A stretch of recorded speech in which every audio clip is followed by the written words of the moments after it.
on, you guys? Welcome back. Last video we got the oil pan, oil pump, heads, camshaft, timing set. We got all that installed in our engine to give us almost a complete long block.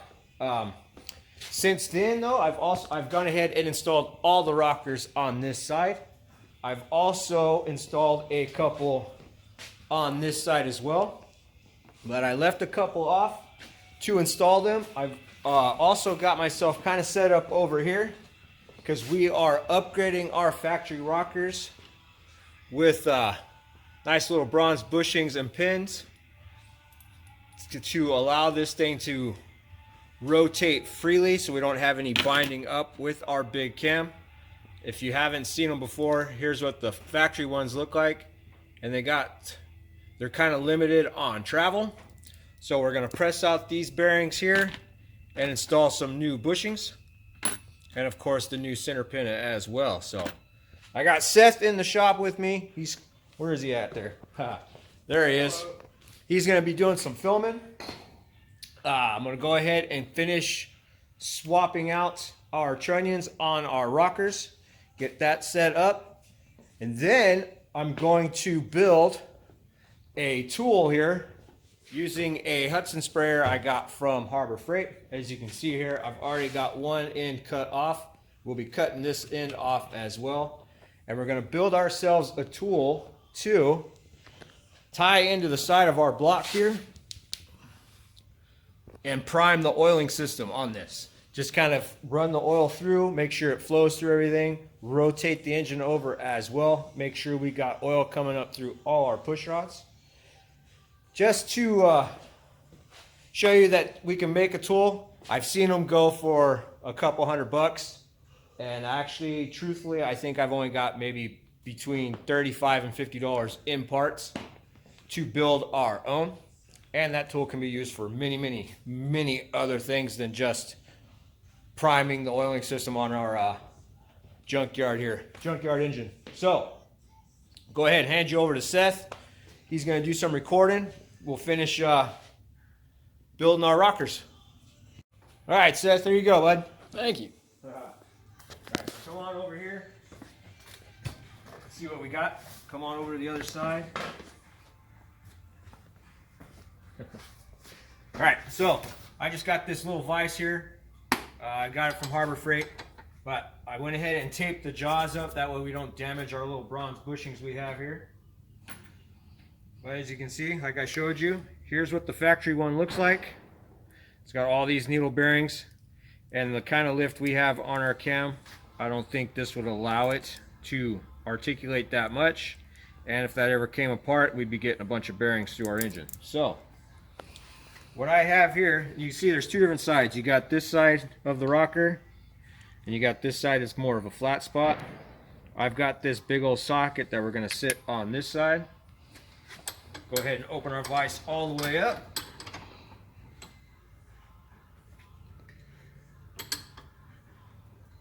Come on in here, bud. We'll go ahead and use the smaller socket there. Center it up in that bearing. Oops. Make sure it's lined up correctly. There we go.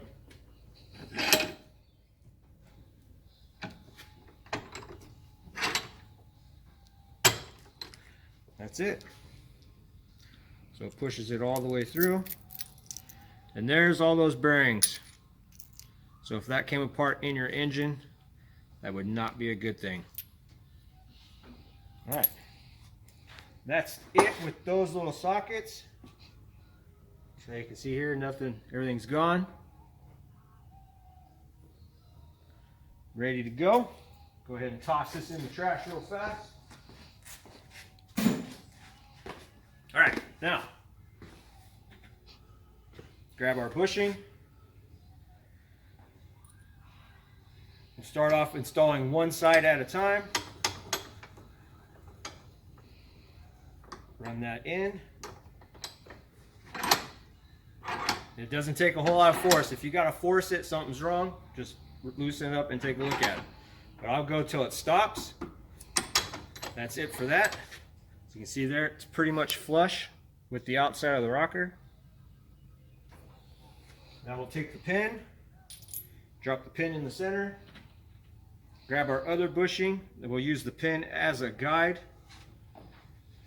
Grab one of these big old washers, goes over the pin on this side. Put that guy up in place. Go ahead, start pressing our bushing in, and just go till it stops. Back it off. Kick the pin out. Grab our second washer. Set it on our pin. And then just go till it touches. And then what I like to do, if you want to get in here, bud, is I'll set it up and make sure that this pin here slides easily back and forth between the two bushings. Once I got that, I'll go ahead and finish pressing our bushing in. Go till it stops. Pull it out of our vise, make sure it rotates easily, and we got just a little, no binding. You want just a little bit of play. And just enough room to install our clips.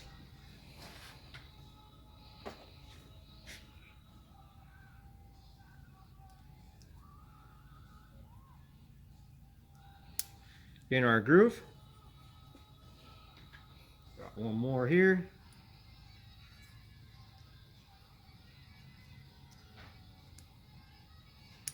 Make sure it's all the way in. Now you can see where there's no binding, everything spins freely. There's no excessive side-to-side play. So now this rocker is upgraded and good to go. Now I'll go ahead and come on over to the engine. Now that we got all our rockers done. So I've got a few installed already. But I'm going to go ahead and put some of our Lucas on top of our push rods, and of course on top of the valves as well. Kind of help keep from everything starting off dry.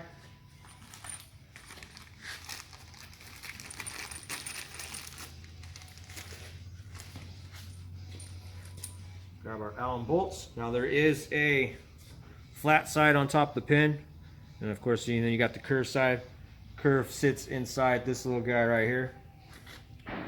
Our tray or girdle.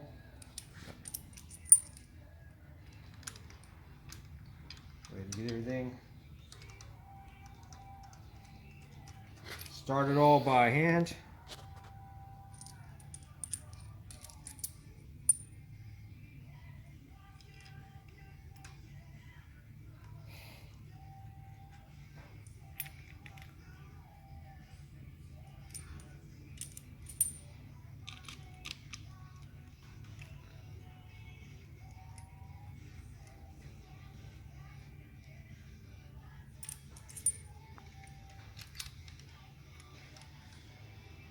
Alright, get all those started by hand, and I'll just run them down until they touch. Try not to get too carried away. Boom.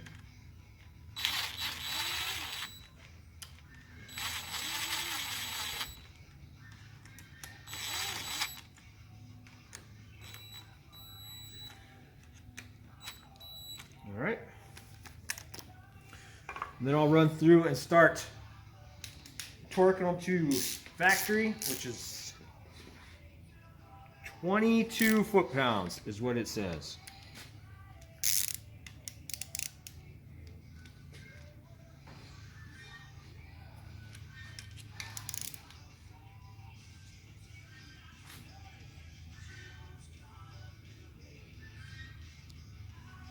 Now I'm not going to get too crazy. I'm going to try to bring it all down evenly. Try not to put too much stress on everything.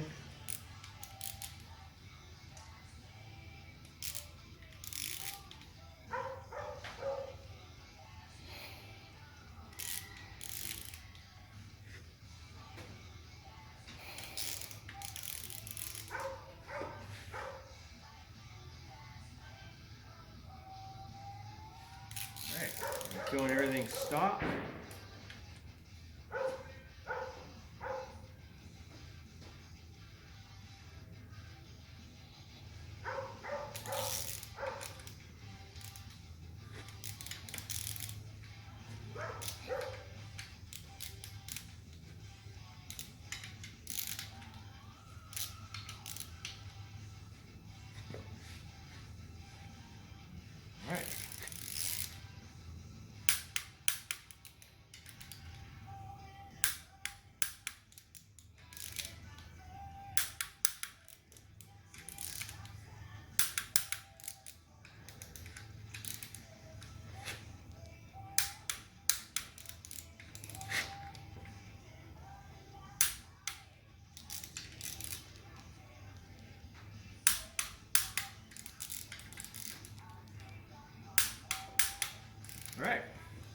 bolts are now torqued.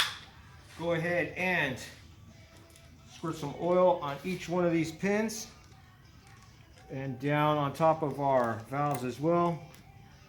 Make sure we got plenty of oil on everything.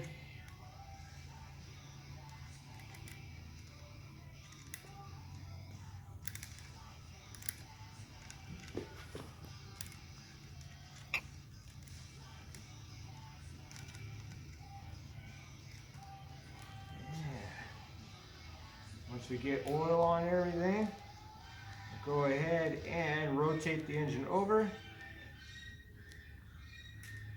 by hand. Make sure everything spins freely. Try to get up in there and watch all our little rockers. There we go.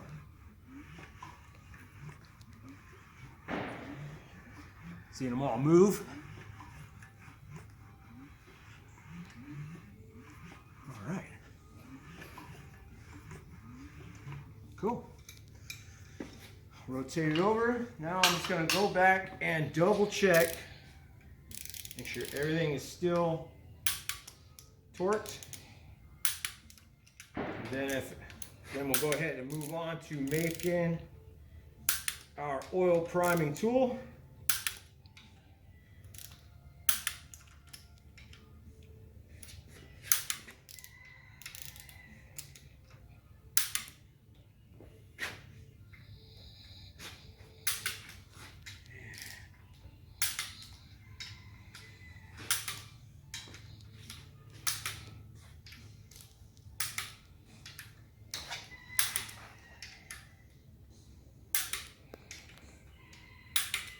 All right, everything's torqued and good to go.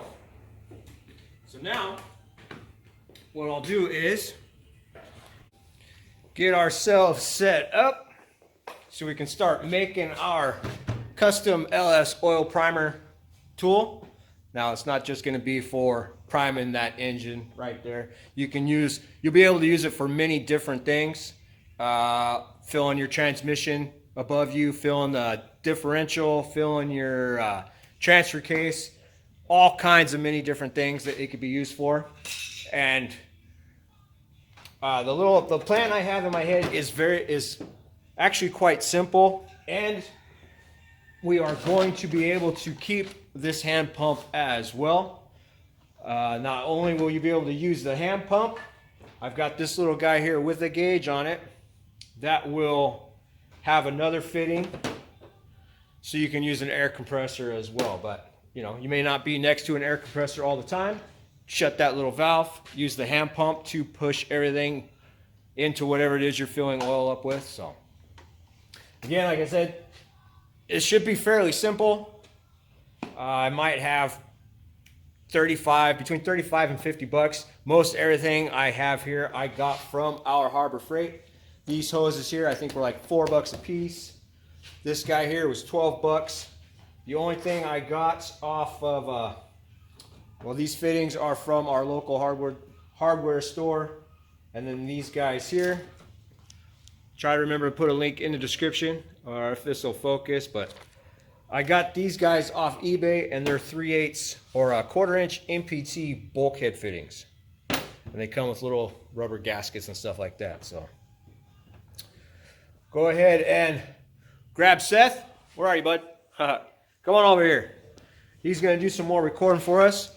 I'm going to go over to my little cutoff wheel because I got to cut that guy off and drill through the top of this thing so we can mount our bulkhead fitting. So let's get started with that. Go ahead and leave that guy there. So as you can see over here, because this is identical on both sides, all I did was go down about right here, cut it, and just flatten it out. So I'm going to go ahead and cut that off right now.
So you go over here.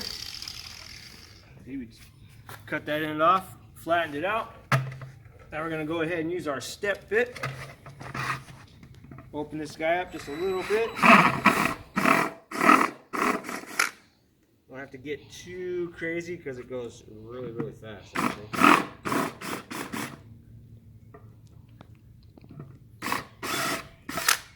Just like that. I obviously caught and it went, but we stopped just in time, so that's good. Now I'll go ahead and use my file. Clean off any of the little burrs I have going around.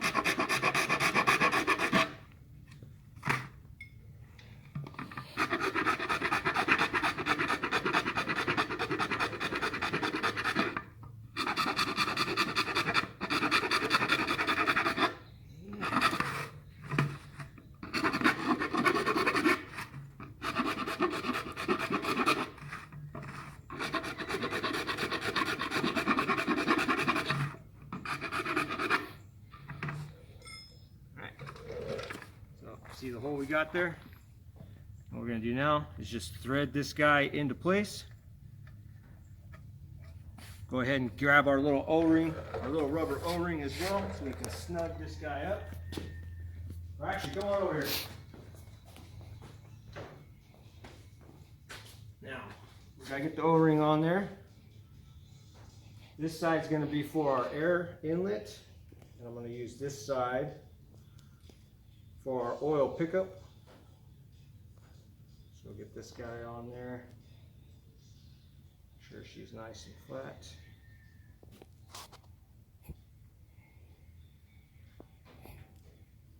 All right. Set that off to the side. Grab our Teflon. And our 9/16. Do it by hand. Or actually, it's already over here. All right. Grab our Teflon tape. Really, I should probably have had set most of this up already. That's all right. Learn something over there, Seth? Yes. Oh, sorry. I think I was talking to myself. All right. So now we'll put this guy on the bottom of here. Grab our wrench. It doesn't have to be super, super tight. Just go ahead and we'll snug it by hand.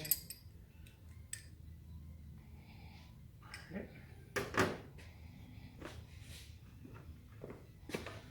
Oh, look at that. See, getting ahead of myself again. Go ahead and put our hose on the end of this guy here. No hose clamp. It is pretty snug on there already, so shouldn't have a problem. Start that guy there. Now it's plastic, so it'll definitely help. It'll definitely mold to the threads. You just will have to push on it a little bit to help guide it into place. And the O-ring there is to help it seal, so that is a neat thing about plastic. All you have to do is get it started. But this isn't going to see high pressures anyways. It'll only take a few psi or a couple psi to move the oil out of the container through the engine.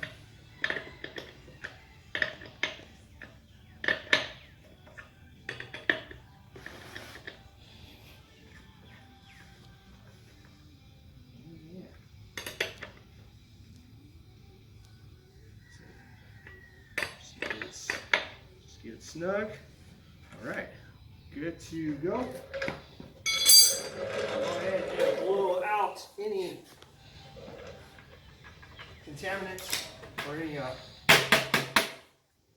plastic pieces left over.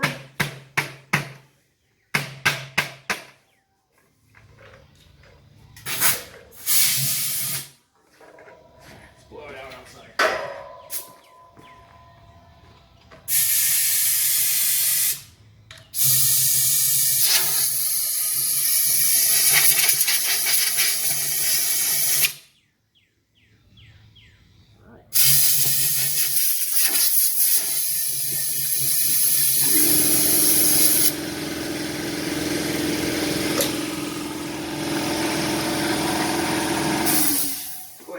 off right now. All right, so you want to look in there, see the hose down at the bottom. Right on. Let's go ahead and finish connecting the rest of our stuff. So I've got these 1/4" MPT street L's. Go ahead and get some Teflon on those as well. Go over to this side so you can see. Get a little bit of a better. There you go. Yeah. Get some Teflon tape on it. It's not going to take much. I'm not going to be super crazy on how everything's on tightening everything up. It just has to be basically hand tight because we're not going too crazy on everything.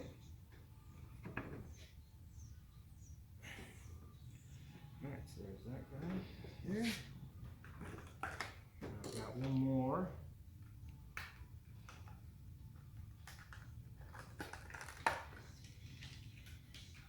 This guy right here. Another one of those 1/4" MPT and barb fittings.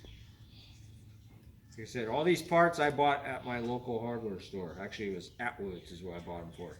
But all these brass fittings and stuff like that I've seen at Home Depot, Lowe's, places like that.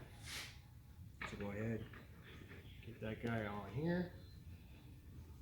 Make sure it's snug, right? Not super tight, but snug. And then here's the hose I'll be using. This is just hose I had laying around from other projects. Actually, extra hose I bought for Frankenstein project. So, but this hose, I definitely am going to put hose clamps on. I do not want this one blowing off.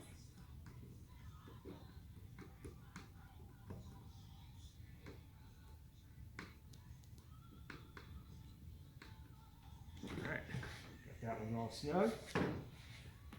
Next one is another street L here.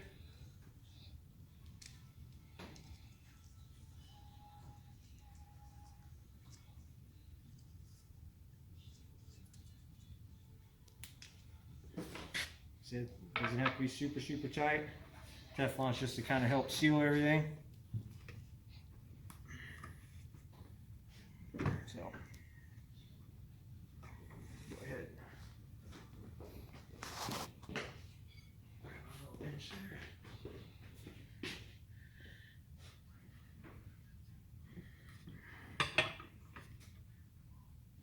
Alright. Okay.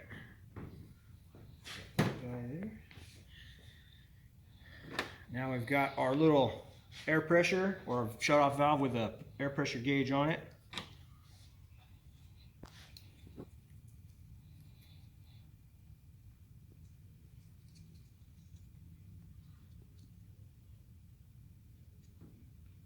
Get a little bit on there.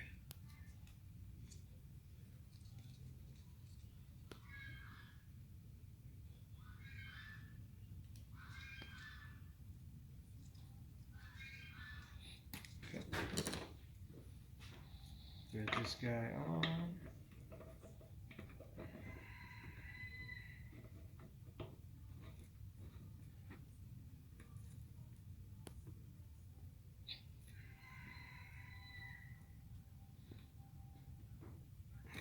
Make sure that's down.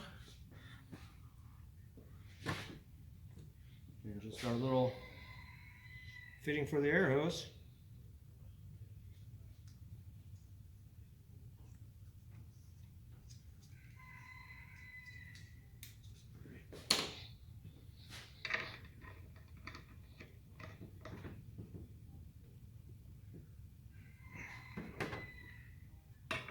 Snug.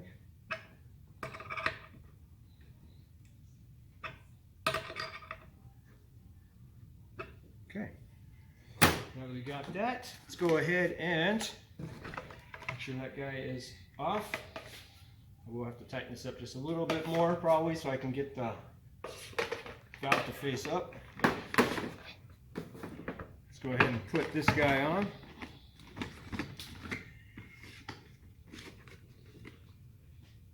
Make sure it's snug. Now, let's see. Where's my chair? There it is. Alright.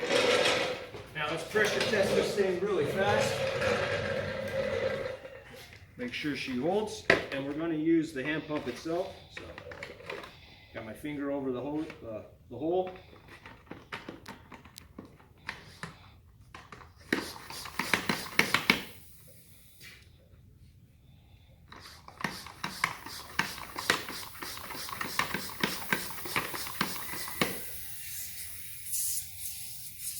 Got a little bit of a leak right there.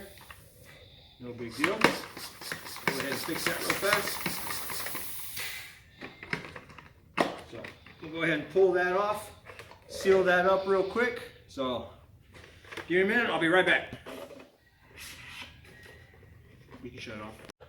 All right, I am back. We got our leaks fixed. What I ended up doing was I pulled each one of these guys back off our sprayer and just used a 2-part epoxy to seal it up.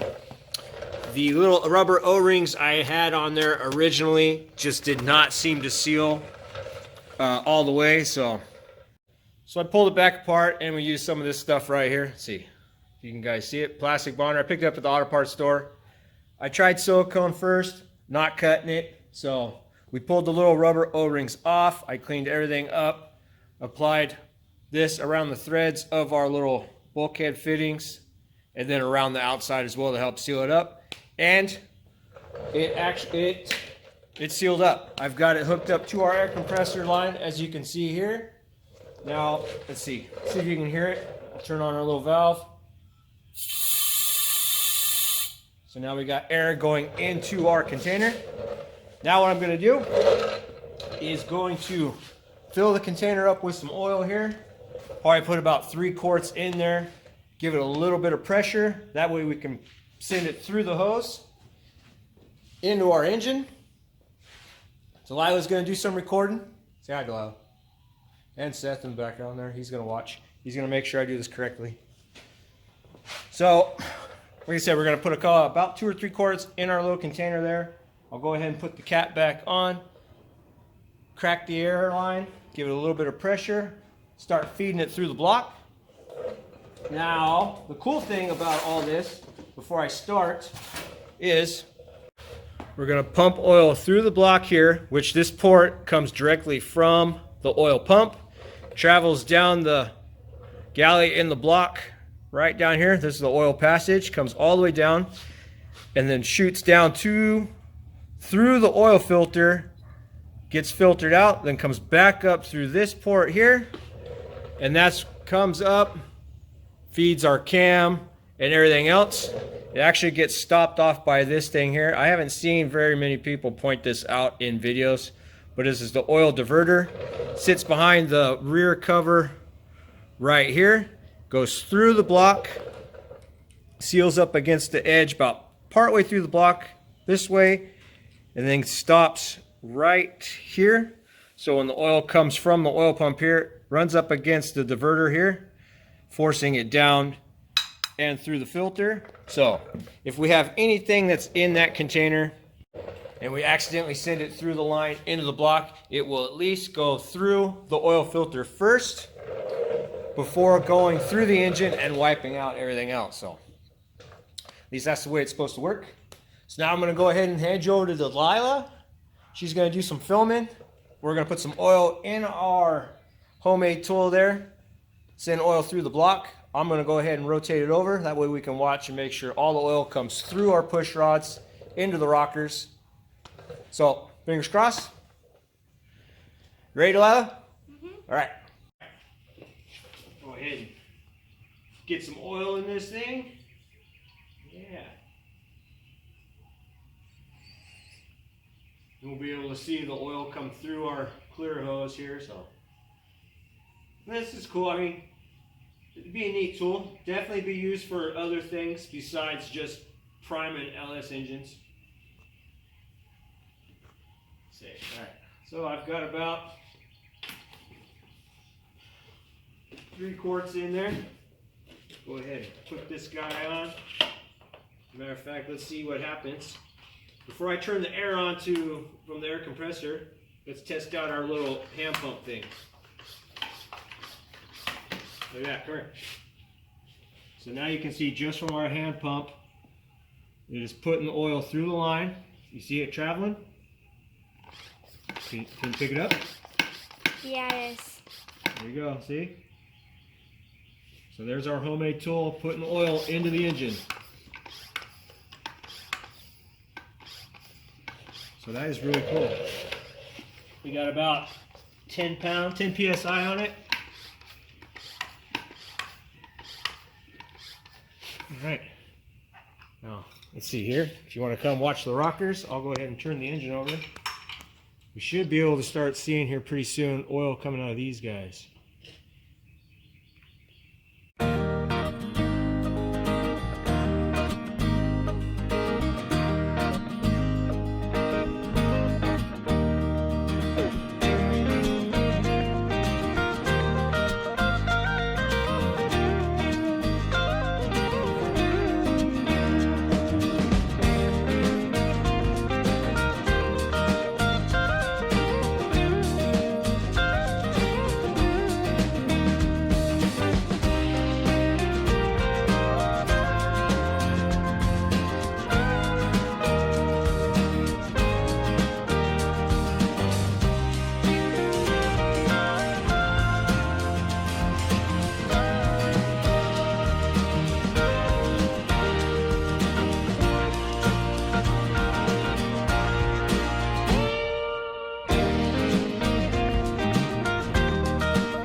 All right, we have oil to the top end of our engine. So not too shabby for a little homemade tool over there. Now, don't get me wrong, there's some improvements that can definitely be made, like a better way to secure our fittings, kind of keep them, make them a little bit stronger, keep them from wanting to leak in the future. But for what that thing costs to make and the many uses that we have for it, besides just priming our LS engine here, it actually worked out really well. So now that we've got that done on our engine, what I need to start doing now, and I have been playing around, we got our valve covers painted a nice, see if you can see that, a nice wrinkle red. I think they'll look pretty good on top of that engine, and I'm hoping this thing runs as good as it looks, right? So, but still got to clean up our coil packs. I got to clean up all the mounting brackets. I got to get the accessory brackets cleaned up and stuff like that. So, but we are another step closer to getting it mocked up in that truck of mine down there, so we can start doing a turbo kit and having some fun with this thing. Another thing, weather is clearing up, so I got a couple other little things in store for that. I want to do a gear change. I actually want to step it down to 331s. Last time I was playing around with it, it's still kind of running out of gear, since it's leaving much better now than it has before in the past. So I want to get that taken care of, get a gear swap in that, start playing around with that thing some more. And there's a couple other little things I need to take care of around here. But anyways, that's where we're at with our budget junkyard engine. One step closer to getting in the truck. So, hope you guys liked this video. Hope this gave you some ideas on making your own tool like that. Like, it doesn't have to be a Hudson sprayer. If you got maybe an old fuel jug laying around, 2 gallon, 3 gallon, something like that, they can be converted into something. But anyways, thank you guys for hanging out. Hope you enjoyed the video. Hit that like button for me if you did. Subscribe if you haven't already. Again, you guys, thank you for watching, and I'll catch you on the next one.